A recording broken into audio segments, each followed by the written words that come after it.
Hey guys, Kovacs here, and welcome to Vexco Games. I finally got into the alpha of Arma 3, which isn't hard now since you can actually just buy it off of Steam. So that is what I did. I am just going to jump into it and say that there are 3 different versions of the game that you can actually buy. 2 of them are available on Steam. Price is going to vary wherever you buy them. I believe on Steam in the US they are $32.99 and $49.99 between the difference of the regular game itself or the deluxe edition. If you actually buy it off their website, which I believe you still need Steam to play it, they give you the access key for it. I believe it's going to run around $91.99 because that is the supporter edition, so that means you're actually going to support them by giving them a little bit more money, and they do give you special perks for that. I will put a link in the description down below if you guys are interested in it. But I do have to say, for this being an alpha, which I'm not going to sit there and harp you saying alpha over and over and over, it does have a lot of shit to it. They do have the map editor.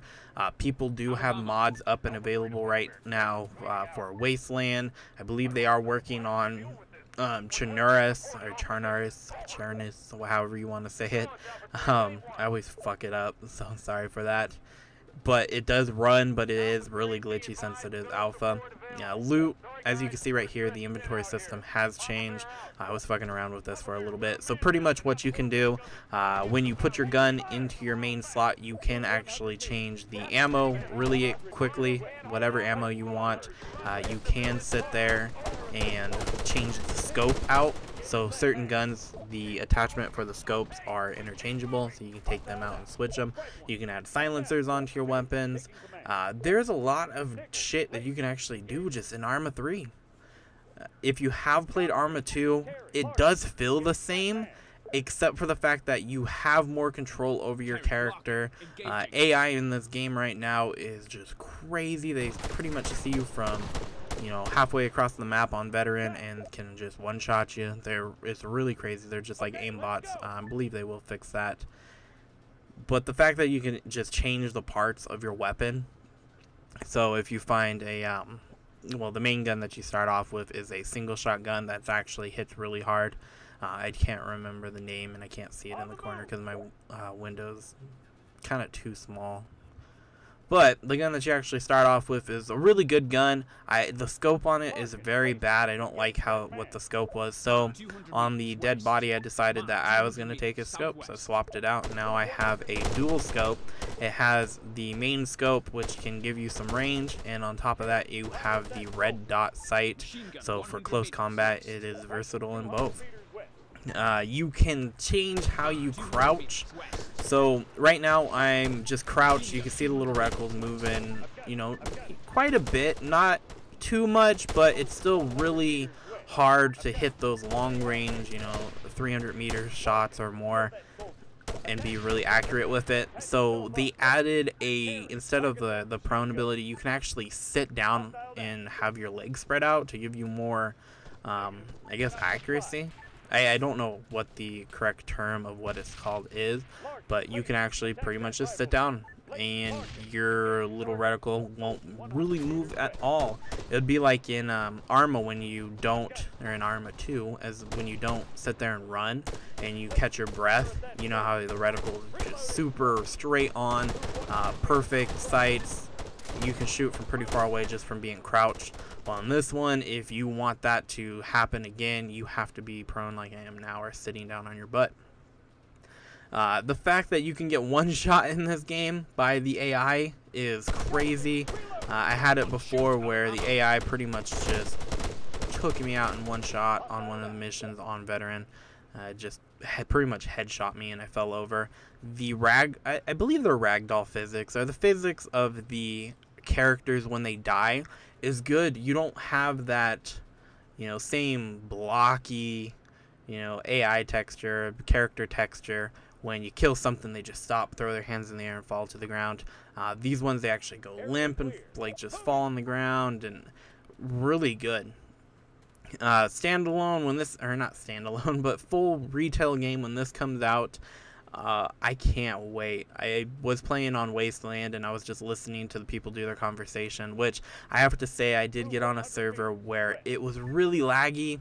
My frame rate dropped a lot. I can go over that just a little bit, but I just wanted to say that their conversations, or the people that are actually on the game, that are on Wasteland, there was a couple immature people, but most of all, the team that I was on was really mature, really friendly people, and it was weird to actually get that out of a online game. I haven't ran into friendly people in a really long time. So, settings, if you wanted to know, well, that was a good one. Jeez, I don't even remember doing that. I almost shot my teammate in the head. Settings, if you wanted to know what the settings actually are. Right now, I'm running my quality on high. Shadow textures are on low.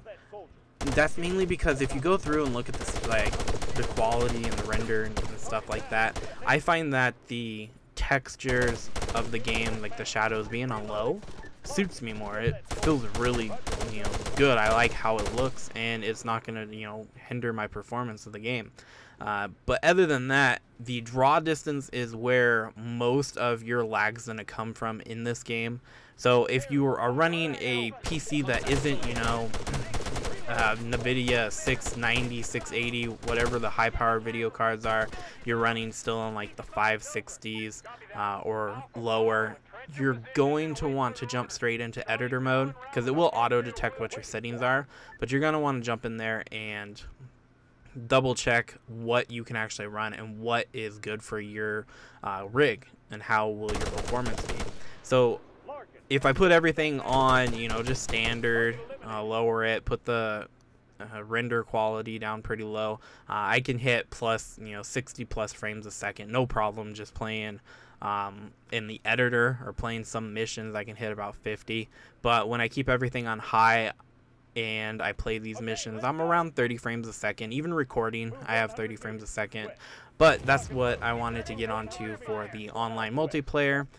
When you get into the multiplayer, depending on the servers right now, since they are trying to get used to everything and patch everything up, I was jumping all the way from 30 to 40 frames a second down to about 8, and that is a big difference. So if you are running the game really smooth and you're jumping online and your frame rate's just going to shit, that's just pretty much normal for right now.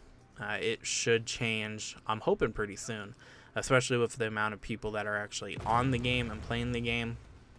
They should be throwing out some stuff right away. Right now, I'm kind of dicking around with the inventory because I'm trying to figure out if I can, get ammo. What ammo goes with this gun? Does this guy have ammo? I think he does, but then I double check it like right there, and I notice that it doesn't work, so I'm like, fuck, this sucks. And then I finally get the bright idea to just take the scope off that I like off this gun and switch it, which I'm pretty sure I do right now. You can switch their helmets. You can actually get their glasses or goggles or whatever they have and take their gear from them. Night vision goggles, I don't know why it starts you off with that in this mission. I haven't seen anything for nighttime. I don't know if it's in the alpha right now. It could be something that they add later on. I do know bandaging. You can't just bandage whenever you want with the first aid kit. You have to be pretty low health. You get a little icon that comes on, and then you can sit there and bandage yourself. Unless you have a med kit, then I believe you can bandage other people. That little TV screen in the corner, that's one of the new features that they added. So I need to take these mortar teams out, these two people. And right now, you see I'm trying to get low enough to show you the sit down position right there. And look how just steady that is. Like, I get a headshot, I believe, right here. Boom. One shot, killed. Which I think that's like my best shot I ever did. I think it was like 240 yards, 230 yards. That guy starts running away, so I'm just waiting to take him out right here. Boom. I think those are my best kills. I'm kind of glad I got him on tape. But yeah, that's pretty much the end of the infantry mission.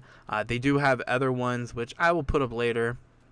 I just kind of wanted to get this out there, let you guys know that the alpha is well worth the buy if you guys have played Arma 2, or even if you haven't played Arma 2 or any Arma game at all. It is a really great game. I can't wait to see what the people actually do with the mod. I hope like DayZ Commander or some of the modding, I want to say companies, but the mods that are easy to install using those, such as like the DayZ Commander, kind of update really quick, because I don't like going into my files and manually dropping in mods left and right. I know it's supposed to be a little bit easier because they have an add-on tab now, but I still don't really care for that. It's not, I don't want to really like F anything up and then sit there and have to like go through and reinstall it, or I delete the wrong thing, or I guess I'm just lazy. That's all I can say.